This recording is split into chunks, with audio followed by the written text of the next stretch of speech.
Bilang isang Central Business District o sentro ng komersyo, napapanahon na raw na lagyan ng libreng Wi-Fi ang buong lungsod ng Makati. Bukod sa mga negosyanteng tiyak na makikinabang dito, makatutulong din daw sa mga estudyante ang libreng internet access. Balitang hatid ni Rida Reyes.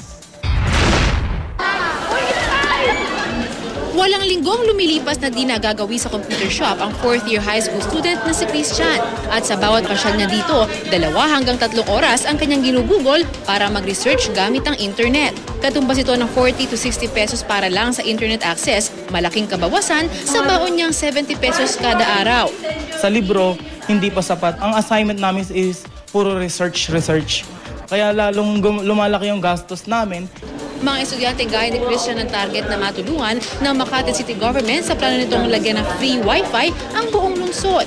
Katunayan, nasimulan na nitong nakaraang linggo ang libreng Wi-Fi access sa buong City Hall ng Makati. Inaasang malaki ang maitutulong nito sa Makati na itinuturing na isa sa mga sentro ng komersyo sa bansa. Sa Asia, libre rin ng Wi-Fi access sa mga bansang gaya ng Singapore at Korea. Makikita natin ngayon na really the way of the future is to bring in technology when it comes to governance. At their very homes, they can just do this. And if they're provided with internet access and a computer, then the knowledge that will be accumulated, mas marami. Sa ngayon, 2 barangay muna ang tinatarget na kabitan ng Wi-Fi bilang bahagi ng kanilang test run. Kung mas complicated yung terrain niya in terms of structures, then they have to see what other infrastructure is required to ensure reliable connectivity in that area.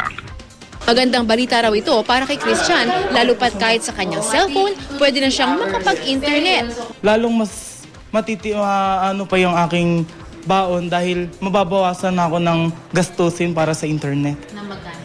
Ng 50 peso per print and then computer. Para naman sa mga gurong gaya ni Sir Joy, mas marami ang kalamang kanilang maibabahagi kung may access sila sa internet. Mas maraming naituturo dahil mga makabagong datos at impormasyon na iba't ibang mga larawan o kung ano man yung mga bahagi na gusto mong paksa na pwede mong ituro sa kanila, pwede kang kumuha doon sa internet. Gayunman, di raw nila maiwasang pangambahan ang posibilidad na maabusong unlimited access sa internet.